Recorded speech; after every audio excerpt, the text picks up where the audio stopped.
లోకేష్ గారు అనుభవం ఉందో లేదో నాకు తెలియదు, అర్హత ఉందో నాకు తెలియదు, కానీ చంద్రబాబు నాయుడు గారు కుమారుడు కాబట్టి అడ్డగోలుగా వచ్చి మంత్రి అయ్యాడు, పరిపాలన చేశాడు, డామును మునిగిపోయింది, ప్రభుత్వం పడిపోయింది, మళ్ళీ మంగళగిరిలో గెలిచాడు. మొన్న గాలిలో 3 జెండాలు 4 జెండాలు పట్టుకోవటం వల్ల గెలిచాడు, మళ్ళీ మంత్రి అయ్యాడు. ఇవాళ విర్రవీగుతా ఉన్నాడయ్యా దుంపదేగా. ఇవాళ చూసి నేను మాట్లాడతాను, రెడ్ బుక్ ఎక్కడికి వెళ్ళినా రెడ్ బుక్ అంటే చర్చ జరుగుతూ ఉంది, బాగానే ఉంది. రెడ్ బుక్ చూస్తేనంట కొందరికి గుండె జబ్బు వస్తుందంట, కొందరేమో బాత్రూంలో పడి చేతులు ఎడగొట్టుకుంటున్నారంట. వ్యంగ్యం రాజా, భలే వ్యంగ్యం మాట్లాడతావు రాజా నువ్వు.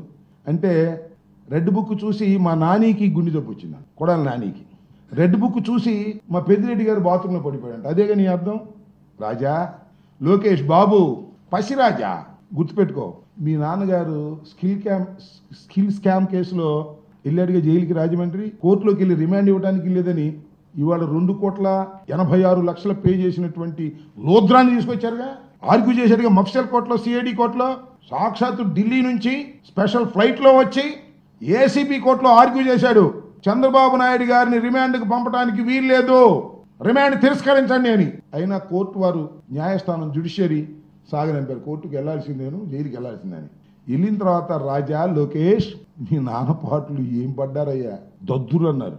దద్దుర్లు కింద దాకా వెన్నుపూసు కింద దాకా వచ్చేస్తున్నాయి అన్నారు, రాత్రిపూట దోమలు కొడుతున్నాయి అన్నారు, అంతేకాదు శరీరంపై పొక్కులు ముడుస్తున్నాయి అన్నారు. మాకు తెలియదు, మీరన్న మాటలే మీడియాలో, మా నాన్నగారికి శరీరం మీద పొక్కులు ముడుస్తున్నాయండి అన్నారు. అంతేకాదు 750 మంది డ్రగ్స్ తీసుకునేటటువంటి ఖైదీలు ఉన్నారు, దానిలో మా నాన్నగారికి ప్రాణానికి ప్రమాదం అన్నారు.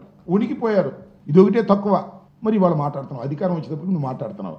ఎవరిని? మా నానిని, మా పెద్దిరెడ్డి గారిని. అహం, అంత అహం పనికిరాదు రాజా. ముందుంటది ముసళ్ళ పండగ.